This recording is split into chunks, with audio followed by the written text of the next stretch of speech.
My Little Dashie by Rob Cakerin, 53. I live my life one day at a time. A good portion of those days are uneventful, always falling into the same routine. I wake up, walk to work, walk home, and then bum around until I go to bed. Sometimes I'll hang with a few of my friends, while other times I'll just play video games or watch My Little Pony Friendship is Magic. Every so often, something new and interesting happens. I meet an old friend, I find $1 on the ground, or I get chased by a stray dog. Living in a dying city isn't very fun or interesting. This city was once full of life and color, but now? Now most of the houses are sagging, the businesses sit empty and abandoned, and several open fields lie barren of the once great factories that helped drive the economy. I'd never seen this city during those times in person, but I've seen pictures.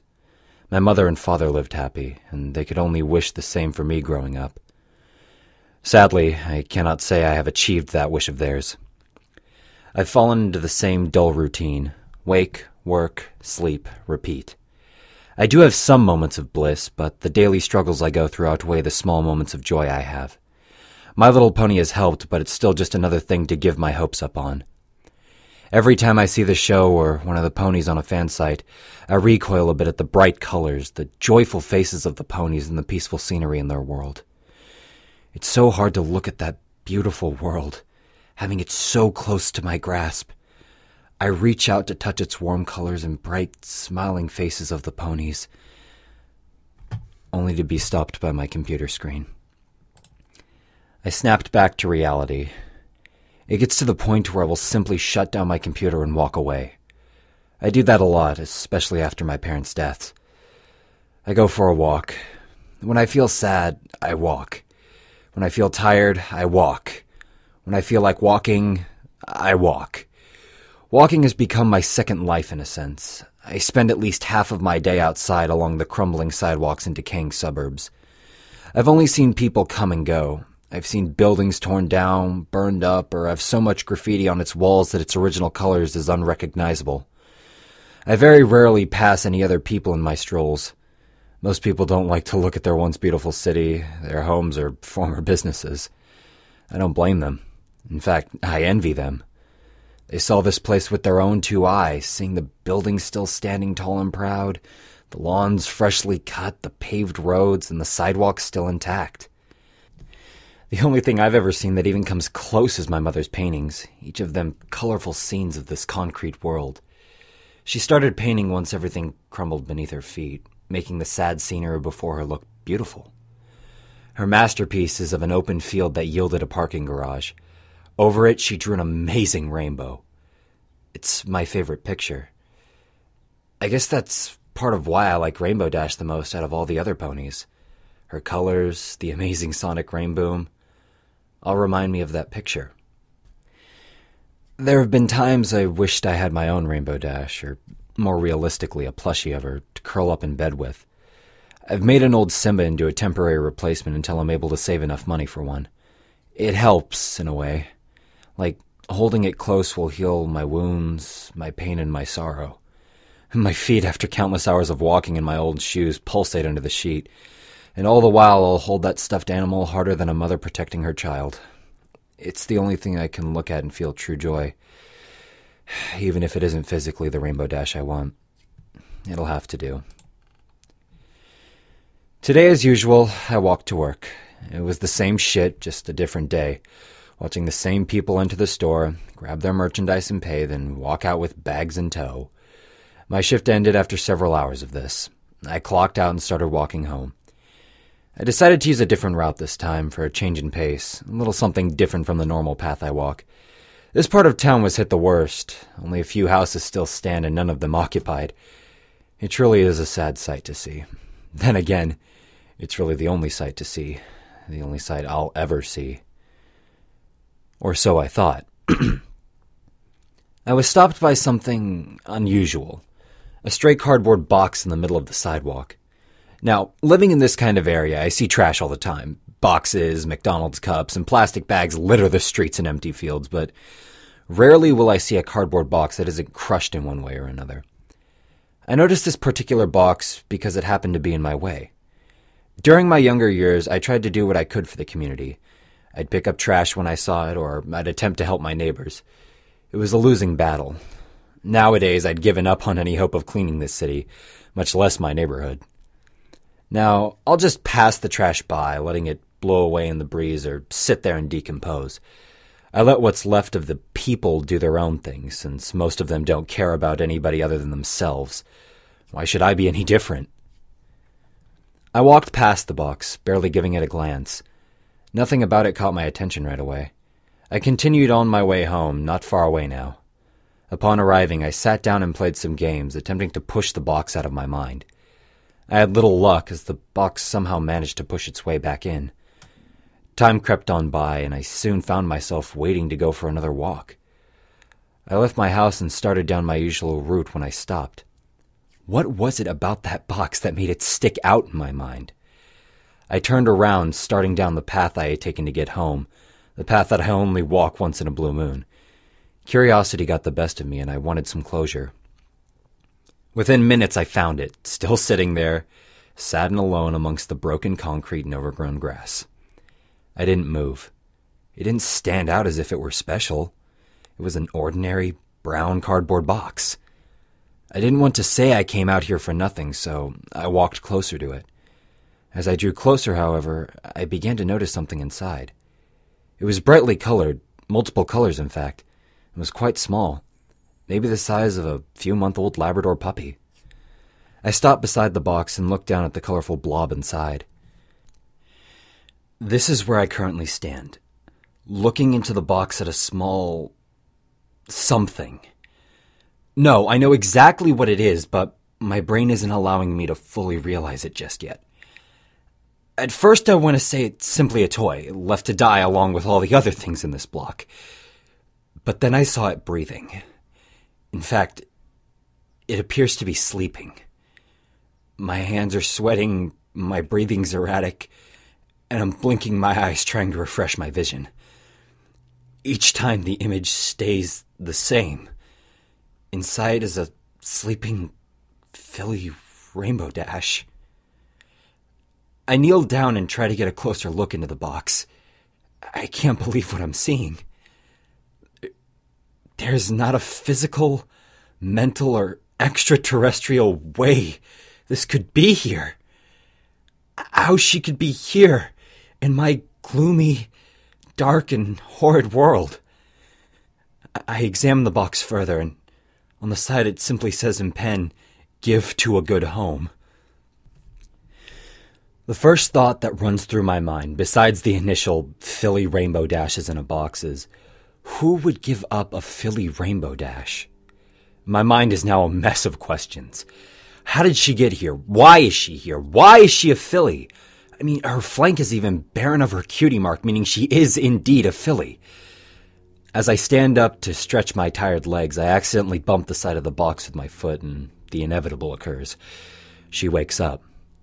She looks around, rubbing her face with a foreleg, trying to wake herself up. At first, all she sees are the brown walls of the box, but then she looks up to me. Those large, black eyes, along with those rose-colored rims around them, drive my heart to, as the meme goes, explode twice. The sheer cuteness of it all drives me to kneel back down, and I can't hold back a smile. I haven't smiled like this in years, since the last time me and my parents went out to the only remaining park in the area. Her eyes continue to stare at me, and I stare back. I don't know what to say or what to do, but I must start somewhere. "Hi there!" I speak, but she doesn't respond. What are you doing out here?" She looks around, then back to me. The more I study her, the more I realize she's really young. Years younger than her Philly appearance in episode 23. She might not even be able to talk yet. That is, if she can even talk in my world. The fact that she's even existing right now has me reeling in confusion. I return my attention back to her and notice a small shiver of her body. The fall season is here, and it can get pretty cold, especially around mid-September. I'm not sure how to exactly tackle this situation. Do I take her home? Do I call somebody? Who would I even call? I'm a closet brony, so none of my friends know about my love of the show. I can't take her to a shelter. That's a stupid thought in the first place. Not only would it be a horrible sight, she might be taken off to some lab and experimented on, or something just as equally horrible. I have only one choice. She shakes once more as the cool air reaches her coat. Her wings ruffle as she lays back down and huddles her legs closer to her body to keep warm. That's the final straw. I can't take any more. I take off my own jacket and reach down and pick her up. I get the initial response I expected. Fear. She begins to squirm around, unsure of what I'm doing to her. She can't fly yet, but she still flutters her wings as in praying for a miracle to happen that she does magically take flight. I set her into my jacket, wrap her up so that her head is sticking out, and hold her in my arm. She continues to squirm, but then my body heat begins to finally seep through the thin jacket and she settles down. It's all right. Let's get you somewhere warmer, huh? I smile at her. She looks up at me with much confusion in her eyes as she tries to process what is happening. Don't worry. I'm not going to hurt you. It's getting late and you'll freeze out here. I think she understands me, for after I say those words, her eyes return to their normal size and she snuggles herself more comfortably inside my jacket. She squirms a little, trying to get into a more comfortable position. I can feel her hooves and wings poking at me as she shifts. Then, to top it off, she rests her chin on my arm and lets out a deep sigh, closing her eyes to drift off to sleep. My heart explodes for a third time. The entire walk back, I keep an eye out for other people who could pass me by. I don't want anybody else to see her. I have no way of knowing how they would react. As usual, though, I don't see a single person. It's midnight by the time I got home. Fortunately for both of us, I turned on my porch light, otherwise I might have passed it. Being one of the few occupied homes on the block meant a lot of darkness. The city even stopped running power to the streetlights, so that made it all the more difficult. I glanced down at the filly, who continued to sleep in the jacket as I carried her. She was no longer shivering and felt quite warm. I walk up to my porch, careful not to make too much noise as I get out my keys, unlock the 2 deadbolts, the master lock, and finally the doorknob and open my door. It's dark inside due to me leaving while it was still light out. With a flick of a switch, the single bulb in the hallway comes to life, shedding some light into the living room. Most of the furnishings are my parents'. Then again, so is the house. I became the owner of it after their passing and have done what I can to keep it that way. Still with the filly Rainbow Dash in my arm, I walk into the living room. As I pass my family portrait, I greet it with a, "Hello, Mom. Hello, Dad." I know they aren't there, but knowing that they loved me and that I loved them, it helps me stay sane and keeps me going in my miserable life. As I enter the living room, I can feel stirring in my arm. She had woken up, most likely when I turned on the light, and is now getting antsy. With no idea of what to do or how to tackle the situation, I set her down on the couch. Immediately, she jumps out of the jacket and looks around, already investigating her surroundings. I continue to watch her as she explores the couch, then continues to the coffee table. "What are you doing here in my world?" I didn't mean to ask that out loud, but it just sort of happens every now and then. Only seeing my few friends once in a great while, I find myself talking to, well, myself a lot. I don't own a pet because that just means more money to dish out, and I'm already struggling as it is. From my question, the only response is another blank look on her face. That tells me she has no clue either. Then again, what else should I expect from a filly that can't even talk yet? "Are you lost?" The moment the words left my mouth, her ears fall and she looks to the ground. Oh. The realization strikes me that she has no clue what is going on, where she is, who I am, or anything else. She's beyond the word lost. She's misplaced. "Well, until something happens, I guess you can stay with me." I see how she lifts her head up, ears starting to erect once again, and looks at me with worry. My words don't sound that encouraging, so I throw on a smile as I speak. "Don't worry. I'm sure whatever brought you here will fix itself within time. We just gotta wait. Is that all right?" I'm not sure why I asked that, but it seems to do the trick. Her ears perk right up again and she smiles. The next few hours are spent giving her the grand tour of my house. Nothing amazing to see, and I avoid taking her into my bedroom out of fear that the large amount of dirty clothes would swallow her up. Afterwards, I give her something to eat. I break up some small carrots, and, amazingly, I discover she has some teeth. Since she's still a filly, I wasn't sure if she could eat solid foods such as carrots yet. Then again, she is from a cartoon, so I don't know what is correct for her anyway. Satisfied with the food, she finds a comfy spot in my father's recliner and sits.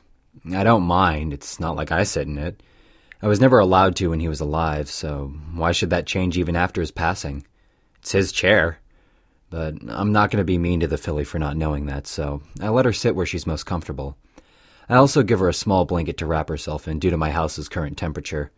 It's not as cold as it is outside, but my furnace has had its problems since before my parents' passing. There was a trick to fixing it, but that died along with my father. I must have fallen asleep at some point. I honestly expected myself to be wide awake due to such an interesting event, but after the long hours at work and staying up to take care of Dash, my body had other plans. I'm not sure how long I was out before I awoke, but it doesn't matter. As I close my eyes, I feel something against my side. I look down, and sleeping beside me is the small Cheyenne filly. Her rainbow mane and tail still, her head resting on the inside of my elbow. I know the meme gets old, but I must say it. My heart exploded again. Laying there, sleeping and curled up beside me, had me smiling ear to ear. Her gentle breaths are barely heard. The hairs on her mane tickle my arm, but I hold back any movement to itch. The warmth of her body against my stomach warms my already weak heart. Though a few months isn't a long time, it's how long I've wanted a moment like this. My own little pony, a Rainbow Dash plushie to sleep with and hold tight. And now, I have a real Rainbow Dash, a filly sleeping at my side, content as though she's known me since birth. Right now, there's nothing else that matters to me. My despair, my sore feet, and painful heart all go unnoticed as nothing else can come remotely close to the feeling I have right now. This joy I'm experiencing at this moment as I lay awake on my couch. She's here. She's real. Right now, she's my little pony. She's my little Dashie.